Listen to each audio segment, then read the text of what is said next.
Okay, this lecture is about improvements in traumatic brain injury management and stroke management, especially with regard to understanding the relationship to leaky gut. And I joke here that this is an AO alert, meaning academic orgasm alert, because this is really sort of a jump forward in improvement. I also mention here rewriting medicine and neurology textbook. Okay, and what am I talking about there? I've written a lot of books myself here. This is my Poor Man's Way to Fight Cancer. This is my Journey to Optimal Health book. And I got a lot of friends that are neurologists, internal medicine. I like them, and they do the best they can, but they're sort of trained in what I would call old school conventional medicine, where you match the ill to the pill and you send a bill. Most of them don't know anything, virtually almost nothing about nutrition and toxicology.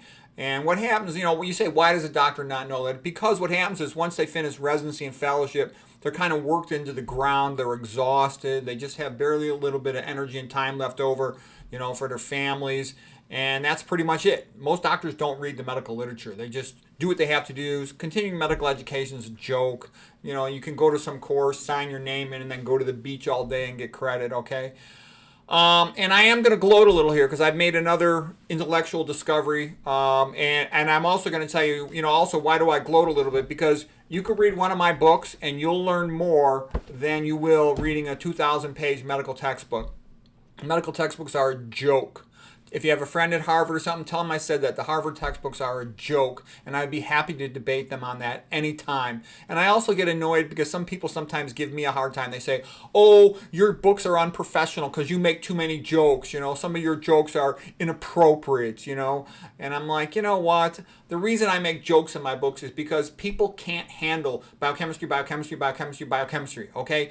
I throw little jokes in there for fun, because they'll enjoy it, and lots of my doctor friends like it. Lots of my internal medicine neurology friends, they give me lots of compliments about my new insights and discoveries and all this stuff, but they won't invite me to speak because they know when you speak in front of a big group in modern medicine, you're expected to promote a drug, okay? And I don't do that. And it kind of pisses me off, though, because I work so hard to become brilliant and great at medicine, and nobody wants to hear a lot of these ideas because they're not involved with selling, a drug, okay? But, this is about trying to help patients. Okay, so anyways, I am going to gloat a little bit here in the beginning. By the way, those of you know me know I have a dress code. Most of the time I like to wear my Christian tie, red, white, and green, the colors of Christianity, faith, hope, and love, okay, and charity. And I wear my green suits because it's Irish. It reminds me of my father, who I miss. All right, but for some of my more formal lectures, like this one is theoretically at least more formal, I wear my navy blue suit like an interview in my Harvard tie, okay? And please show this to your neurology, internal medicine friends or Ivy League friends, and I'll be happy to debate any of these ideas with them any day of the week. I don't even need preparation for any of these topics. And I am going to start out and say, yes, I have figured out things so much better than all your joke textbooks. Your chief of internal medicine at these big universities are just basically drug-dealing clowns. Okay, Fyodor Dostoevsky, from 1,000 rabbits you cannot make one horse. Okay, Galileo, in science, the authority of thousands of opinions is not worth as much as a tiny spark of reason from one individual man. If reasoning were like pulling rocks, then several reasoners might be better than one. But reasoning is like a horse race, where one stallion easily outruns 100 plow horses. Yes, I am correcting all your textbooks. They stink. Your big, thick internal medicine textbooks, Harrison's, it's a joke. Cecil's, it's a joke.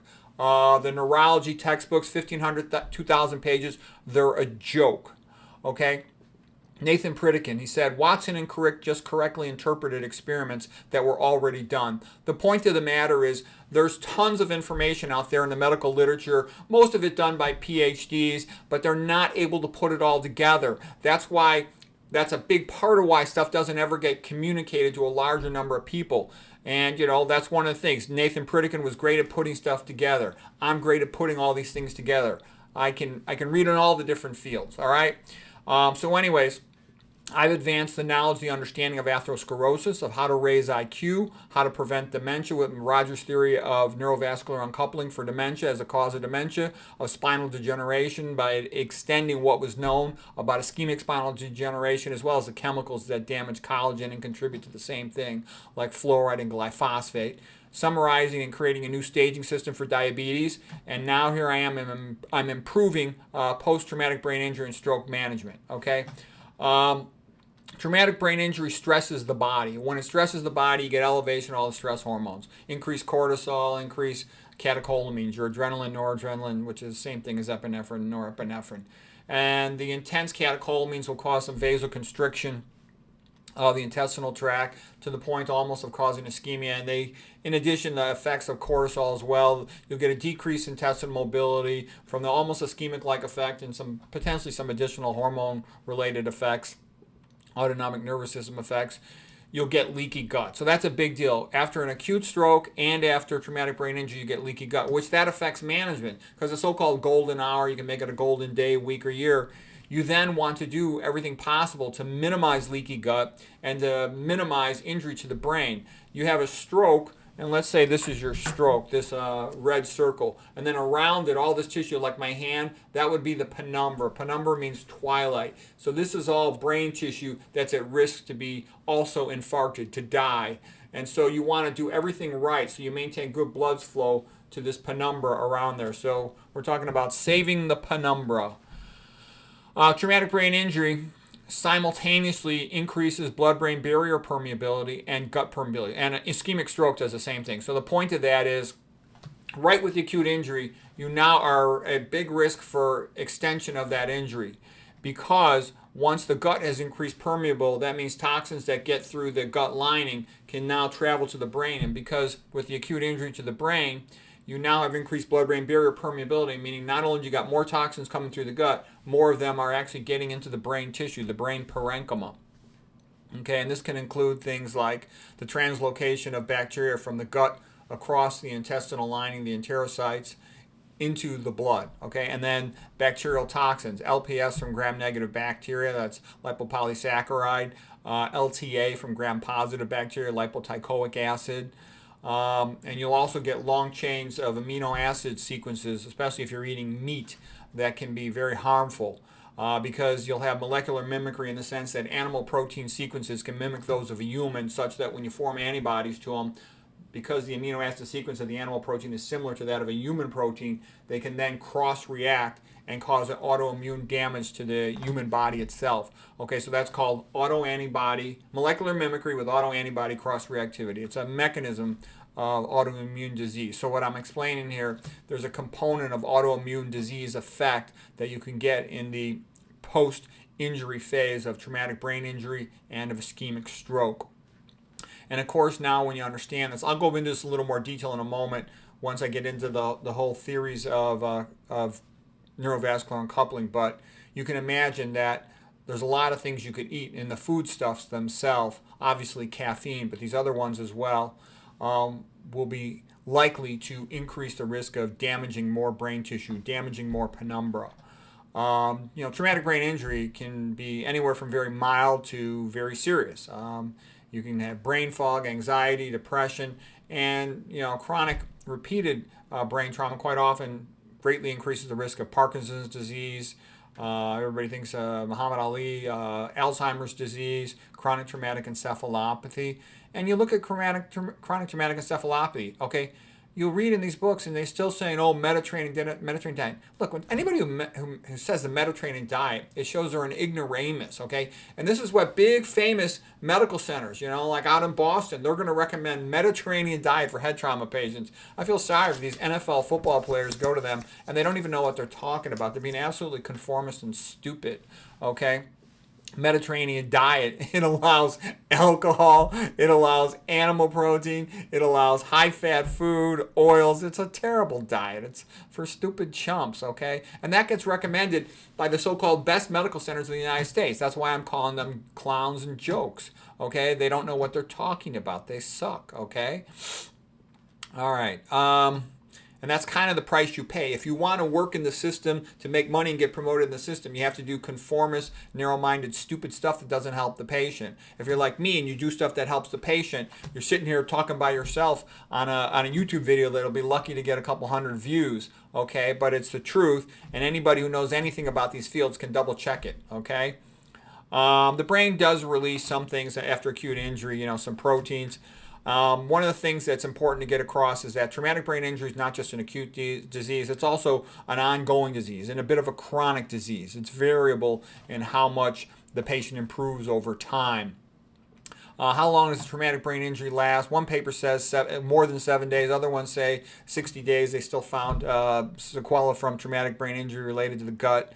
And so a big point here, one of the biggest points of this whole lecture is that the treatment is not just to focus on the brain. Usually, the neurologist will say something like, should we give some form of anticoagulation, like an antiplatelet medication, for example. And the point I'm making here is you should also be doing, and I know they don't know this, but now they will. You should also be doing other things to minimize leaky gut and to minimize these foods that are going to make it worse. It's time to learn about nutrition. I mean, enough patients have suffered because conventional medicine doesn't know anything about nutrition, and it's about time they learn something. The reason it doesn't get taught is because the drug companies know if they taught nutrition in med school, the amount of drugs prescribed would drop, so they don't want that. So there's all kinds of power players who kind of control the curriculum in medical schools, and they don't want this happening. Okay, what are the goals? You want to prevent things like excitotoxicity. I'll explain that in a moment. It's progressive ischemia, lack of blood flow, inflammation, worsening, and energy failure. And so all these things are going to come into play. The mitochondrial inhibitors, the SERCA inhibitors, what causes insulin resistance, all that stuff. And I'll just show you a sampling of the articles. There's a lot of these articles, but here's one. The gut reaction to traumatic brain injury. And it shows with traumatic brain injury, there's communication back and forth between the brain and the intestinal tract, and you get leaky gut. It's good to know that you've got these proteins here, sort of the maroon reddish one, that stands for claudin, and that makes up the tight junction. So these are the enterocytes, the cells in the intestinal tract, and they're connected to each other by these tight junctions. Remember, C for claudin, C for charge selective. So depending on the charge of the food particle, that helps determine whether or not it'll get across the tight junction. And the occludins, think of those as occluding by just physical presence. And that relates to the shape and size of the molecule that's trying to get through. The occludins, one subtype of them is a zonula occludins, okay? And that's the one that, Fasano talks about a lot, the MGH guy. Okay, here's zonulin occludin. That's what that's all about. Occludins can undergo endocytosis and sort of be taken back up. So here's an occludin, here's endocytosis of it into a vesicle, and then that can open up the tight junctions, the intestinal permeability. They can give different substances to check if you're getting permeability because of a gap in the tight junction or if you're getting increased permeability across the cell. Okay. Bacterial PAMPs would be something like your LPS. So PAMPs is just a pathogen-associated molecular patterns, okay, in terms of it's a chemical that the immune system can recognize as being abnormal, pathogenic, disease-causing, okay. And then this will start this whole cascade of amplification reactions to cause more inflammation to try to fight off what is perceived as an invading infection by the immune system, and this will have a series of cascading effects that can cause worsening injury to the brain. Okay, you got an autonomic nervous system which consists of SANS and PANS. SANS is sympathetic autonomic nervous system. PANS is parasympathetic autonomic nervous system. Okay, so SANS is your stress response, fight or flight or freeze as well. But basically that increases catecholamines and cortisol and everything that goes with that. You don't need your gut to do much while you're running. Being chased by a tiger in the dark is a classic way that medical students remember, what's involved in stress response. Okay, PANS is parasympathetic autonomic nervous system, and that's feed and breed, rest and digest. That means everything is fine, adequate food, time to take a nap, time to just be happy, okay? And you want to spend as much of your life in PANS as you can. You need some SANS to energize you to do whatever you got to do, but preferentially you'd like to spend more time in PANS if you could, okay? But I just wanted you to get a sense of this, and there's relationships to mood, chronic traumatic brain injury and post-stroke. People can have worsening anxiety or depression. Okay, here's just another paper on traumatic brain injury and leaky gut, and what I liked about this paper is they go into the subtypes of issues. So when you damage the brain, there's brain cells that die and they leak their neurotransmitter. Glutamate's in the ballpark of about 75% of all the neurotransmitters in the brain entirely. And it's an excitatory neurotransmitter. Excitatory means it has an excitatory effect on the postsynaptic neuron. So it activates the postsynaptic neuron, increases its metabolic activity. That's an important point. It increases the metabolic activity of the postsynaptic neuron. Now, these cells are injured, and this will often injure the mitochondria. So mitochondrial dysfunction is a big deal because the mitochondria is the energy factory, okay? That's like the coal-burning electric plants. That's where energy primarily comes from in a cell. And it needs oxygen, so it's aerobic energy production, and that's what brain cells do. They burn through tons of oxygen. Okay, and then there's inflammation for multiple different reasons that contributes to this energy cycle. And you get a bit of a positive feedback loop, worsening the whole process. But the point I want to make from this slide is, in the acute phase, this should be on the mind of the neurologist. How can we minimize excitotoxicity? What can we do to minimize inflammation? What can we do to protect the mitochondria as well? And that's going to come up in a lot of steps, things that could be done. Okay, that same article talked a little bit about the pathophysiology of traumatic brain injury pathophysiology in the central nervous system. Okay, so excitotoxicity is a prominent event initiated in the acute stages of traumatic brain injury with excessive release of excitotoxic amino acids in the extracellular space. The main one's glutamate. Okay, there's other amino acids that can have excitotoxic effect, like glycine to some extent, for example, aspartate to some extent, cysteine to some extent. But glutamate's the big one. Glutamate is what we really care about. And then this has a detrimental effect on calcium metabolism. So we're not going to go into all this stuff, but basically, once you have problems with your other electrolytes, like your sodium and your potassium, you'll tend to get a worsening problem with your calcium, and you end up in this negative feedback cycle where it just keeps worsening until the cells die from apoptosis.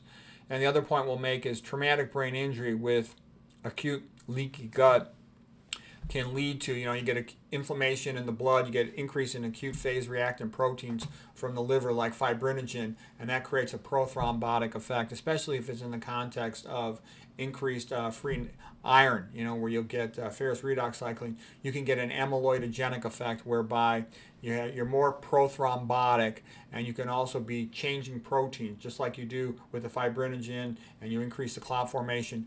You can cause transformation of other proteins like amyloid precursor protein to go from their natural alpha helix, which is a round helical shape, into beta pleated sheet where they're flat and they can stack up. So we're not going to get into all that prion stuff, but the point I'm making is this set of problems can increase the tendency into that sort of thing. Amyloidogenic precipitation of proteins in the blood and in the brain.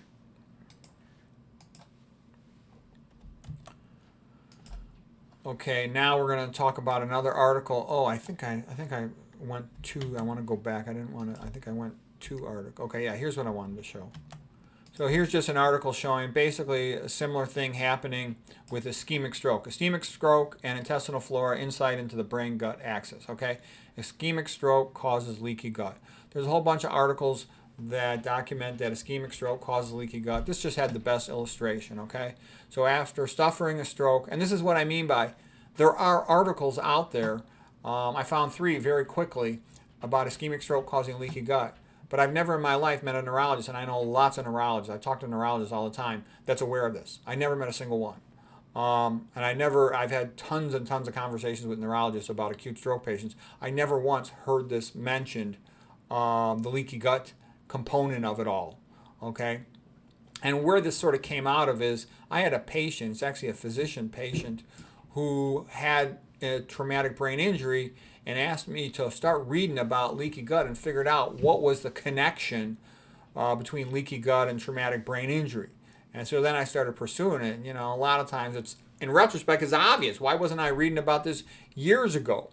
But the more I looked at it, I'm like, light bulb moment, eureka, AO. I mean, this is big stuff and it's obvious. And then this just adds credibility to the idea that there should be intense dietary management in the post-stroke phase for multiple reasons. We'll go through them real fast. It's just totally logical and obvious. So here's a stroke. There's an injured brain tissue. You're going to get increased permeability. It talks about a decrease in these tight junction proteins, the occludins and the claudins.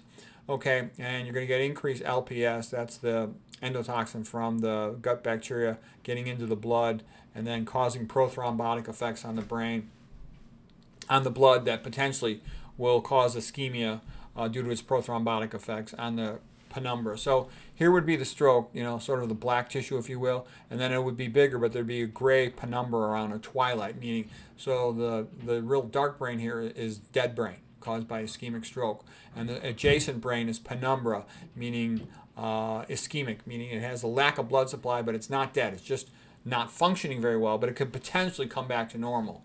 And all this stuff contributes to wiping out the penumbra, so making the stroke worse than it was when it first presented.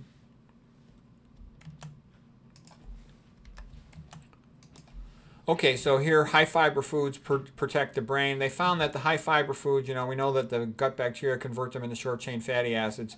And the short chain fatty acids, some of them actually travel to the brain, and they've been shown to decrease microglial activation. So those are like the macrophages of the brain, the microglia. And by decreasing their activation, it helps prevent excessive inflammation in the post-stroke phase, the post-traumatic brain injury phase. And it actually improves synaptic plasticity, the ability of the neurons to make new synapses and modify their synapses to facilitate learning. So that's good. That's exactly what you want. You want the ability to have your synapses be dynamic so you can learn. So the bottom line is the high fiber foods protect the brain in the post-stroke phase. So what are we talking about here? It's the same old story. It's always kind of the same old story. Eat the whole food, plant-based diet, low fat, because you're then going to optimize blood supply to the brain, okay? We'll go into that in a little bit more in just a moment, but that's an important concept. Okay, first of all, we're going to quickly review the dilatory theory of dementia causation. So Jack Delatory, PhD, did brilliant work with mice. He tied off the carotid artery, middle-aged and older mice. 2 months later, they're demented. He does an autopsy, opens up their skull. First time around, he's expecting a big stroke, but there's no stroke. There's just a shrunken brain. Shrunken brain is also called atrophy. And he said, well, why is it atrophic? To me, it's obvious, because apoptosis, okay, meaning programmed cell death, gradual cell death. And he came to the conclusion that what was happening was they're getting chronic cerebral hypoperfusion, so a chronic undersupply of oxygen to the brain, causing a gradual progressive loss of neurons. So then you'd say, well, what's going to do that? Not that many people have severe narrowing of their carotid artery. Some do, of course, from atherosclerosis, but not that many. Okay, in comparison, tons of people have hypertension that they overtreat and they drop blood supply to the brain. Chronic cerebral hypoperfusion, mouse equivalent, okay? Tons of people got atrial fibrillation and they're not getting adequate blood to the brain, mouse equivalent. Congestive heart failure, and the big one I think by far is overtreated hypertension. So there's a lot of AFib patients that are managed pretty well, okay? So don't, if you got AFib or congestive heart failure, it doesn't mean you're automatically becoming demented, but you might want to be careful about not overdoing it and lowering your blood pressure, for example, okay? Congestive heart failure, if they're not pumping enough blood to the brain. Why is your blood pressure higher? Because it has to get blood up to your brain. What's the hardest spot to get blood up to is to your brain, the top of your brain. Okay, obstructive sleep apnea is a little bit of a different causative mechanism, but that can cause hypoxia at night. I've had patients dropping their O2 sats into the 60s at night with obstructive sleep apnea. Diabetes, if you overtreat it, give the insulin too high. A lot of these patients now, they got a continuous glucose monitor at night, CGMs. They can get a printout. Some of them are giving themselves too much insulin, and they're dropping their sugars at night too much. They're hypoglycemic, and that can cause brain damage as well. We talked about overtreated hypertension. We talked about carotid artery stenosis from atherosclerosis, aortic valve disease, aortic stenosis, aortic regurg, post-CABG, coronary artery bypass grafts, hypotension. They'll run the patient hypotensive post-op sometimes because they don't want them to bleed at their anastomoses where the grafts are plugged in. Anastomosis is a connection of a bypass graft. Severe anemia can do it, and then also we'll talk about increased demand can do. This is more my idea. I don't hear Delatory talking about that. By the way, Delatory thinks that aluminum is not that important of a cause, but he's sort of in a competition with the aluminum people. I think they both cause dementia, but Delatory's is, I think, way more common. The brains I look at, Delatory makes sense. Okay, now I'm going to go through my own personal, this is the Peter Rogers, MD theory of dementia causation. And the reason why I don't think anybody else figured this out, even though it's so obvious, is because you have to know something about nutrition. Once you know something about nutrition, it's obvious. And so, yeah, I'm bragging a little bit because I've had a lot of people criticize me, so I'm sort of like putting it back out there. I'm boasting. Fine. Brain function, here's my mnemonic. O for oxygen and glucose deprivation. You've got a baseline level. Here, I'm going to make myself a little bigger because it'll be easier to follow this. You've got a baseline level of metabolic activity, okay? Right here, that's your neurons' activity. And then you have oxygen glucose delivery, that's your blood flow. Okay, and they should be coupled, meaning that the amount of oxygen and glucose delivery of blood flow exactly matches the metabolic activity of the neuron. Now, if you eat excessive amounts of dietary fat, that will drop oxygen and glucose delivery about 15%. Well, especially oxygen, 15%. All right? And that's why I think caffeine is so stupid. It's a vasoconstrictor, so it drops oxygen and glucose delivery, while simultaneously it's an excitotoxin. It increases glutamate transmission at the synapses. So you're widening this gap between metabolic activity of the neuron and oxygen glucose delivery. And it turns out there's a lot of things that do that. For example, we'll start a little higher here. Sodium is a vasoconstrictor, so it drops blood flow to the neuron. Okay, we talked about caffeine being a vasoconstrictor. We talked about fat dropping oxygen delivery because it makes the red blood cells stick together. You can call it blood sludge or rouleau formation. Okay, lack of potassium and magnesium; those are the vasodilators. So again, you're vasoconstricted. You're widening this gap. All right.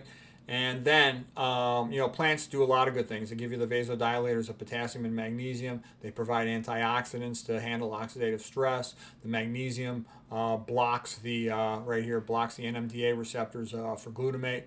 Okay, but now we're going to get into stimulants. And it turns out these stimulants are things that increase the metabolic rate of the neuron.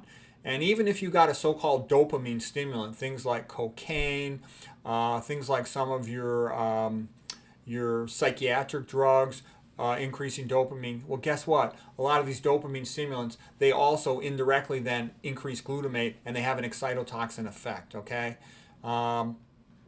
Caffeine has an excitotoxin effect. Monosodium glutamate, MSG does. Manufactured free glutamate, those are all the MSG mimics. Aspartame, tobacco, nicotine, psychological stress, same hormones as caffeine. Sleep deprivation is equivalent to stress. Okay, glyphosate, the glycine in there causes increased activation of the NMDA receptor, which requires binding to glutamate and the glycine. Okay, alcohol and opioids are thought to be have a milder excitotoxin effect. But the point I'm saying is all of this stuff is adding up. Excitotoxins increase the metabolic rate. So the bigger this gap gets between the metabolic rate of this neuron and the amount of oxygen and glucose delivery, the more likely this neuron just goes death. Okay, if it can't meet its oxygen glucose delivery, it just says can't meet, must die, and because it's dying kind of gradually, it recycles its internal components so that they're ingested by one of those microglia macrophages, and they can then be sent to other cells to be used and recycled, okay? Versus a sudden death from a big occlusion of a major artery in a stroke. Things die so fast, you just have this big inflammatory mess, okay? And now we're going to get into more stuff. So you got this obvious problem of neurovascular uncoupling, and you can only make it worse by all these other problems. Look at the oils. Those can cause, the omega-6 in particular, they'll have a toxic aldehyde byproduct of hydroxynonenal, and the hydroxynonenal inhibits mitochondria. Okay, it inhibits electron transport. That's a disaster because you need to make energy from the mitochondria. So what I'm basically saying is having a mitochondria inhibitor is the equivalent of dropping your oxygen and glucose delivery. So the key point is this keeps getting wider and wider. The wider this gap, again, they're supposed to be right together. The wider this gap, the more these cells just start dying, going into apoptosis, programmed cell death. Saturated fat causes insulin resistance, diminishes the amount of energy that can get into these cells because neurons have glucose type 4 transporters as well as GLUT3s and GLUT1s. We talked about that previously. Okay, what else is going on? Well, that's enough for that right there. The heavy metal toxicities right there. Iron overload contributing to oxidative stress, as well as that whole leaky gut endotoxemia stuff. That's the whole Kellen Pretorius work. Some of this oxidative stress stuff, Stephanie Senos, she did a lot with GP. Jane Hightower did a lot with HG. Chris Exley did a lot of work with AL. Dean Murphy did a lot of work with F- in terms of really, doing the research or summarizing the research. They all did, great work on that. Mitochondrial inhibitors, there's a whole bunch of them. The atrazine, the typical thing sprayed on your GMO corn, which is with your high fructose corn syrup, it gets into the food. That's a mitochondrial inhibitor, and it inhibits complex 3. Not to mention it's an estrogenic, okay? GP, excitotoxin, all these things, cadmium, lead, HG, they're all mitochondrial electron transport inhibitors. TCE, that's on the dry cleaning. We just talked about H&E. Excessive iron, aluminum, copper, zinc, and manganese, they all can have neurotoxic effects.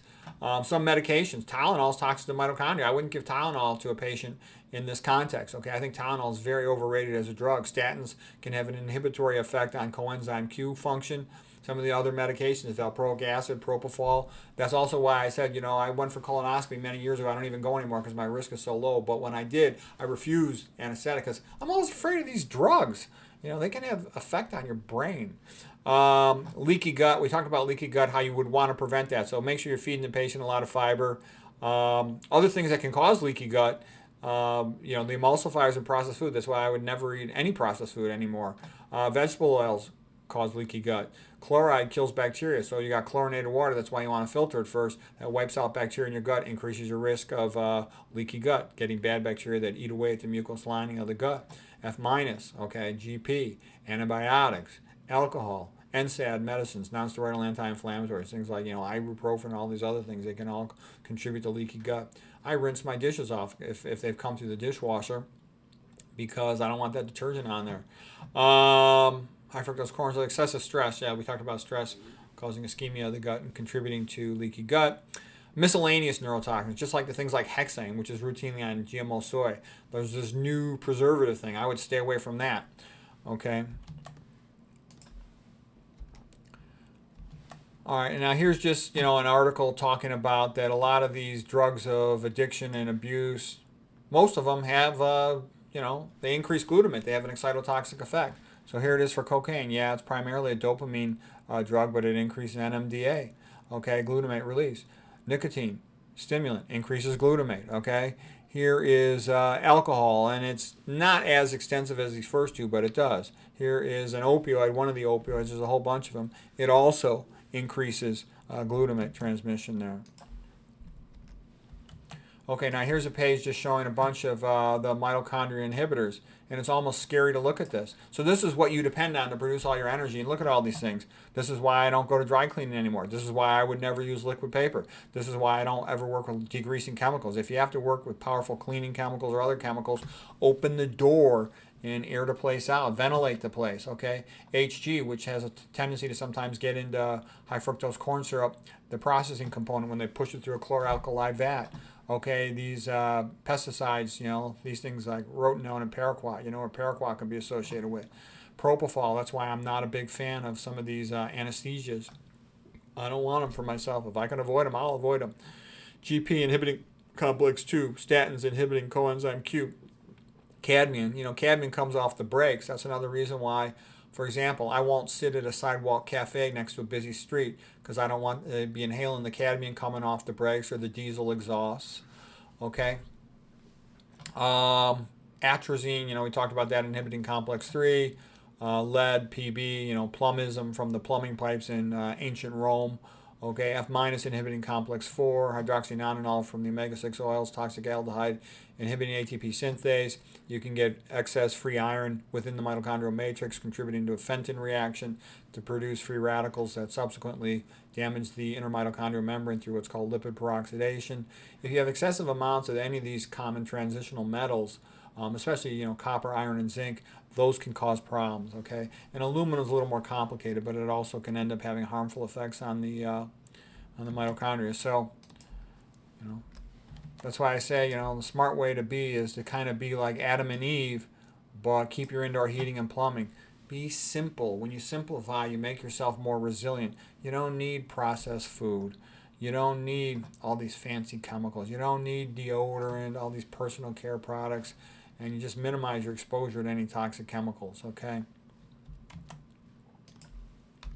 Oh, and that's the end. So anyways, I hope that was helpful. I just made the point that, that there's this means a big change potentially for the management of traumatic brain injury patients and stroke patients. So will this get into common knowledge? I have no idea.